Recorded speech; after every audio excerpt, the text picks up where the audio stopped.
एक घर में एक बेटी ने जन्म लिया। जन्म होते ही माँ का स्वर्गवास हो गया। बाप ने बेटी को गले से लगा लिया। रिश्तेदारों ने लड़की के जन्म से ही ताने मारने शुरू कर दिए कि पैदा होते ही माँ को खा गई मनहूस। पर बाप ने कुछ नहीं कहा। अपनी बेटी का पालन पोषण शुरू किया।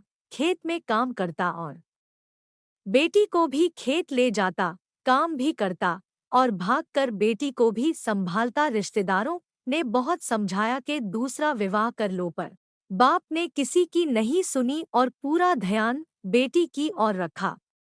बेटी बड़ी हुई, स्कूल गई, फिर कॉलेज, हर क्लास में फर्स्ट आई। बाप बहुत खुश होता, लोग बधाइयाँ देते। बेटी अपने बाप के साथ खेत में काम करवाती, फसल अच्छी होने लगी। रिश्तेदार ये सब देखकर चिढ़ गए। जो उसको मनहूस कहते थे वो सब चिढ़ने लग गए। लड़की एक दिन अच्छा पढ़ लिख कर पुलिस में एसपी बन गई। एक दिन किसी मंत्री ने उसको सम्मानित करने का फैसला लिया और समागम का बंदोबस्त करने के आदेश दिए। समागम उनके ही गांव में रखा गया। मंत्री ने समागम में लोगों को समझाया कि बेटा बेटी में फर्क नहीं करना चाहिए, बेटी भी वो सब कर सकती है जो बेटा कर सकता है। भाषण के बाद मंत्री ने लड़की को स्टेज पर बुलाया और कुछ कहने को कहा।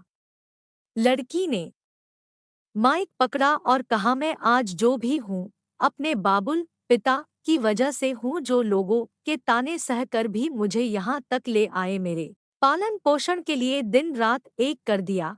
मैंने माँ नहीं देखी और न ही कभी पिता से कहा कि माँ कैसी थी, क्योंकि अगर मैं पूछती तो बाप को लगता कि शायद मेरे पालन पोषण में कोई कमी रह गई। मेरे लिए मेरे पिता से बढ़कर कुछ नहीं। बाप सामने लोगों में बैठकर आंसू बहा रहा था। बेटी की भी बोलते बोलते आंखें भर आई।